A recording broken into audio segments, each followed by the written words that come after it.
चीजें अधिक मास के महीने में शिव जी के लिए आप करिए।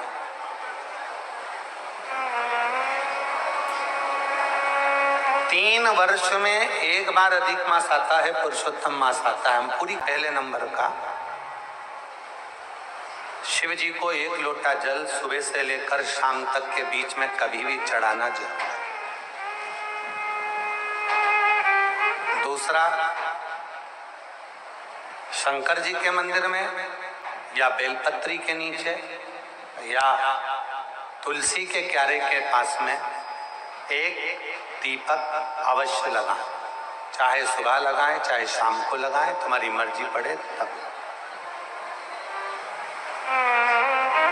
दीपदान जरूर करो, जल जरूर चढ़ाओ। तीसरा, एक बेलपत्री को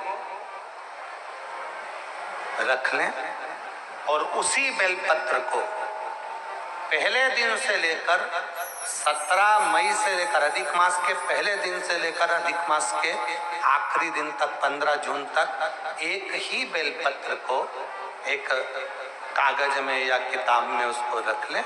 उसको रोज शिव जी को समर्पित करें। श्री शिवाय नमस्तुभ्यम बोलकर अपनी कामना करें। वापिस उठाकर उसको अपने किताब में रख लें। फिर कल वापिस समर्पित करें, फिर वापिस रख लें, फिर वापिस समर्पित करें। एक महीना अधिक मास का, पुरुषोत्तम मास का, यदि एक ही बेलपत्र को सर्वत्र चढ़ाया जाए, उसी बेलपत्र को बारंबार समर्पित करा जाए और उस बेलपत्र को अधिक मास पूर्ण होने के बाद फिर उसको जो आप मालपुआ दान करते हैं उस मालपुए के साथ अगर दान कर दें तो जिंदगी में कभी किसी के दरवाजे पर हाथ नहीं फैलाना पड़ेगा। भगवान इतने, कभी भगवान अकेले में एकांत में आप पहुंचे उनके पूजन के लिए, कनेर का पुष्प वहां रखा है, चाहे वो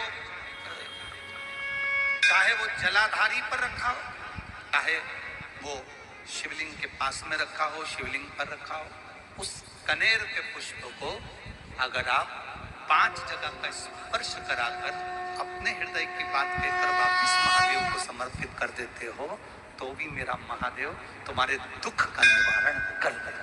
पहला, गणेश जी का जो स्थान होता है वह जगह। दूसरा, षडानंद कार्तिक। तीसरा, अशुभ सुंदरी वाला।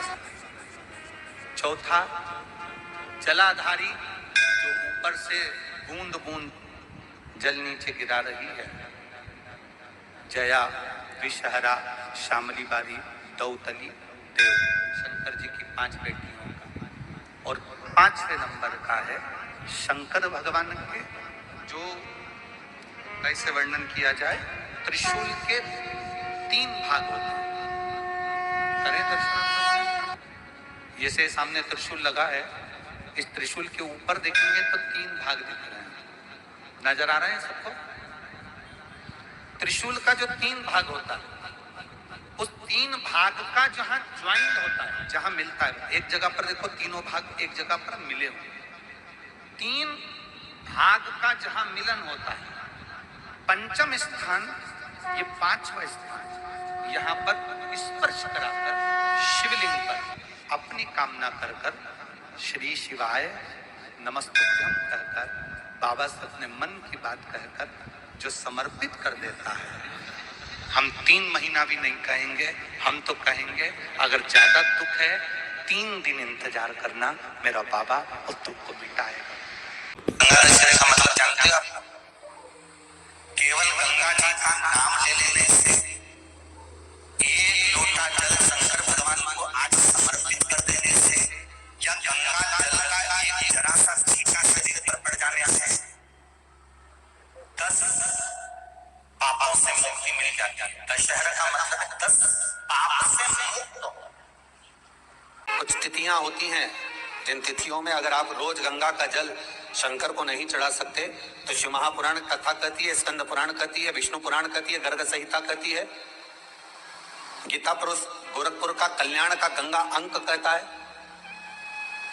कि कुछ तिथियां भारत की भूमि पर ऐसी वर्णित है जिन तिथियों में भी गंगा का जल हम शिव को अगर एक बूंद भी समर्पित कर रहे हैं, गंगा का जल मात्र एक आधी चम्मच भी, आचमन जितना भी अगर हम शिव को समर्पित कर रहे हैं तो उसका सुख आनंदित है। जैसे पंचमी तिथि, नवमी तिथि, दशमी तिथि, एकादशी, प्रदोष, पूर्णिमा, अमावस्या, ये तिथियां हमारे यहाँ जो दी गई हैं, इन तिथियों में अगर हम गंगा का मात्र थोड़ा सा जल भी अगर जल के पात्र में डालकर गंगा जी का जल थोड़ा सा भी शिव के पास लेकर जा रहे हैं, तो ये एक भाव अपने भीतर होना चाहिए कि आप केवल गंगा का जल साधारण शिव मंदिर में समर्पित नहीं कर रहे हो, आप गंगा का जल भले अपने घर से लेकर जा रहे हो, थोड़ा सा भी जल ले जाकर अगर शिव को समर्पित कर रहे हो, तो तुम्हारे भीतर ये भाव होना चाहिए कि मैं गंगोत्री से जल भरकर सीधे रामेश्वर में ले जाकर गंगा के जल को समर्पित कर रही हूँ। श्रावण के महीने में या अन्य महीने में आप शिव को समर्पित कर रहे हैं, ये आपके भीतर एक भाव उत्पन्न होना। एक बार गंगा में अगर डुबकी लगा ली है हृदय से, मन से, एक बार अगर गंगा में डुबकी लगा ली है मन से, हृदय से, चित्त से, तो कहते हैं जब तक व्यक्ति के प्राण छूटते हैं तब तक वो गंगा का जल उसके शरीर से लगा ही रहता है, वो अंतिम बिंदु तक लगा रहता है। मरने के बाद